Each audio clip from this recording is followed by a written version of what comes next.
So yan, umaandar na po yung ano natin, pero may kailangan po palitan yung hose po ang papalitan. Sabi po ni Parang Jay na sira na po kasi yun, kaya kailangan po siyang palitan. So kailangan pong palitan yun. Ayan, tinanmahan sa labas.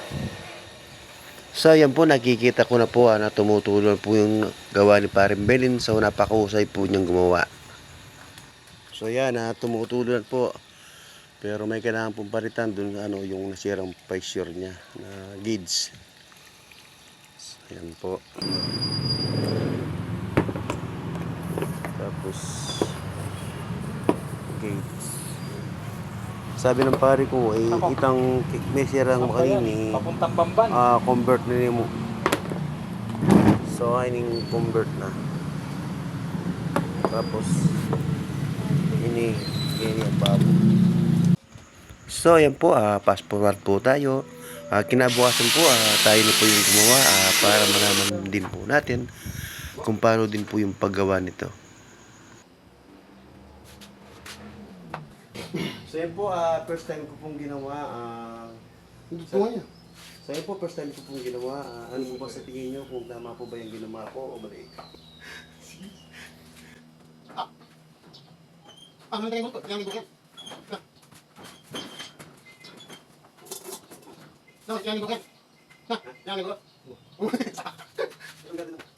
Dokter niyo.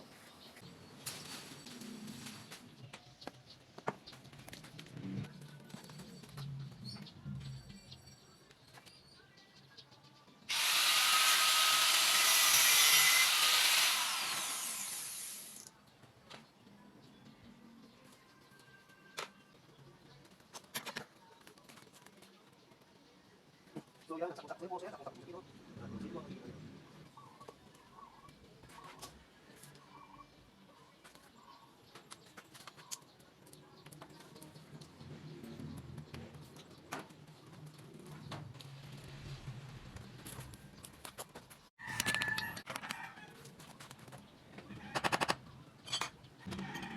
Kumbaga sa kuryente, ito po yung pinaka breaker niya.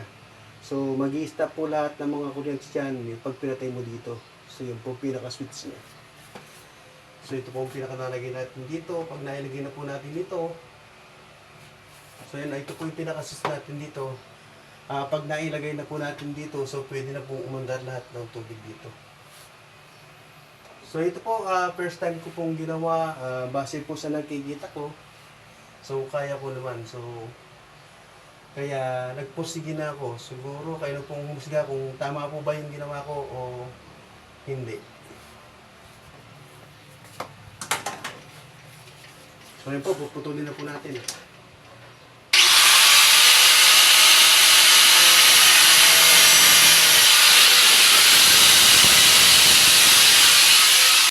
So yun po, sa hindi inaasahan na pagde-demo, nakalimutan ko pong isara yung pinaka-switch niya dahil may tubig na po pala siya dito at ginagamit na namin. So nakalimutan ko po siyang isara, kaya yan. Ang nangyari, tumulo yan. Yan, nagtulo na po siya. O, yan.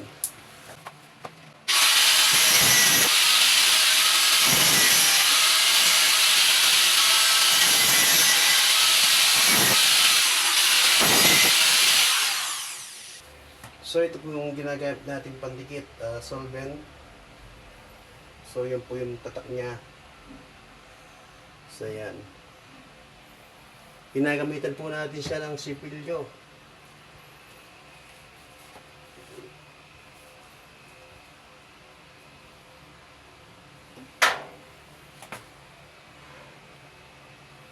So unahin po natin siya dito.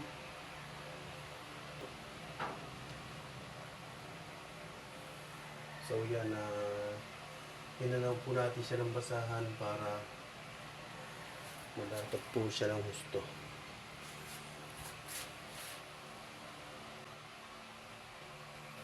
So ito po ay simple lamang pong ginagawa, basta lang manood tayo sa YouTube. Ito po kasi ginawa na po ni kumpare ko, pero ako na lang po yung nagtuloy, siya lang po ang nag-set up dito kung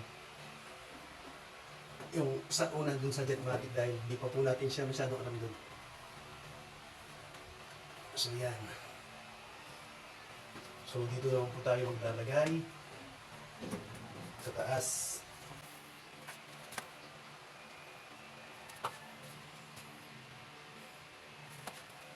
Yan. Tapos dito po natin. Dito po natin siya dito. So yan. So yan.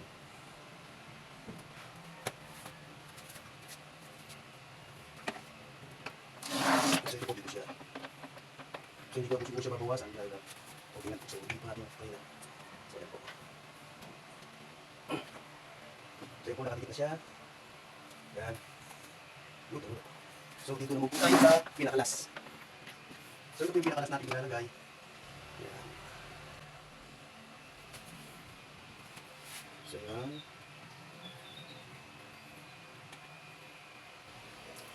Sa tingin ko naman po ay hindi naman po siya, sa tingin ko naman po ay hindi naman po ako nagkamali. Sana nga po ay hindi po tayo nagkamali. Para po minsan ang gawa na lang.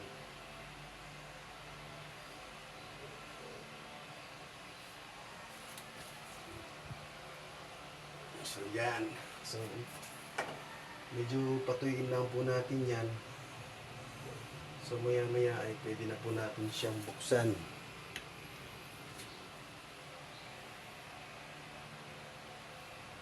So yan.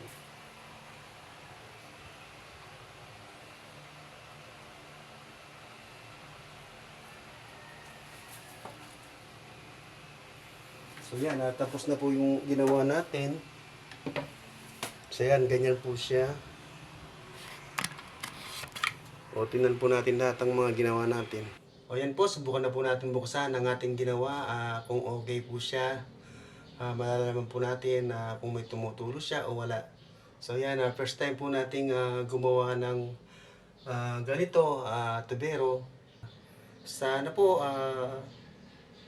kung may mali, ay sabihin po ninyo. Sana po ay okay siya. Sana po ay wala po siyang tagas. Si pare ko po ang naglagay dito ng pinakamain niya papunta sa Jetmatic. So ako na po yung nagtuloy. Ayan po. So ito po yung tinuloy natin. Sana po ay hindi siya mali. So ayan. Dito po siya dudusot. Yan. Hanggang doon. So yan. So yan dito po, naglagay po tayong ng T, ano, ayan papunta rito. So yan. So dito naman po ito, so dito naman po siya lumusot. Papunta dito sa may pinaka hugasan ng plato at saka pinaka kitchen. So yan, naglagay din po tayo ng labas. Ayan, dito po natin siya pinadaan. So hindi ko po alam kung tama po yung pinagagawa ko. Kayo na po ang balang maghumusga, kayo na po ang balang mag-comment kung tama po yung pinagagawa natin. So kung may mali man po, i-comment na lang po ninyo para sa susunod, ayusin natin. Para sa susunod po ay ating maayos. So first time po natin gumawa ng ganito. Tayo naman po anong gagamit, wala naman pong magagalit. So ayan, tingnan po natin sa labas. So ayan po, dito po natin siya pinalabas. Yan, hanggang dun. Yan, so binalok po natin dito. Papunta dito sa ilalim ng pinaka ng terrace. Yan. Tsaka dito na po siya nagtatapos. So ito po ay ginagamitin sa garden ni nanay. So yan. So yan po, atin na pong bubuksan ang pinaka switch niya. So yan. So yan. Testingin po natin. At tingnan po natin kung wala siyang naglilik. So wala naman dito. So subukan po natin buksan. So yun, okay naman siya. So dito naman po sa kabila.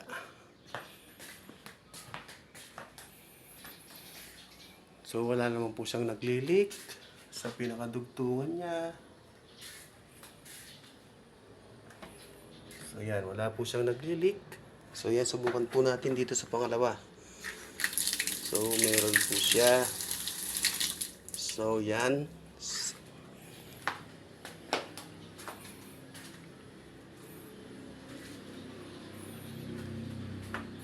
Dito sa may kusina, yan, subukan din po natin.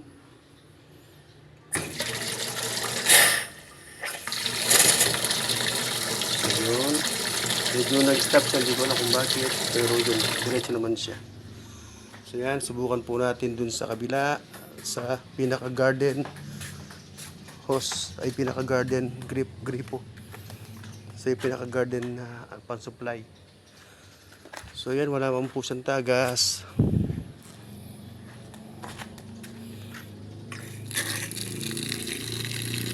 So yan po, salamat po at effective po siya lahat.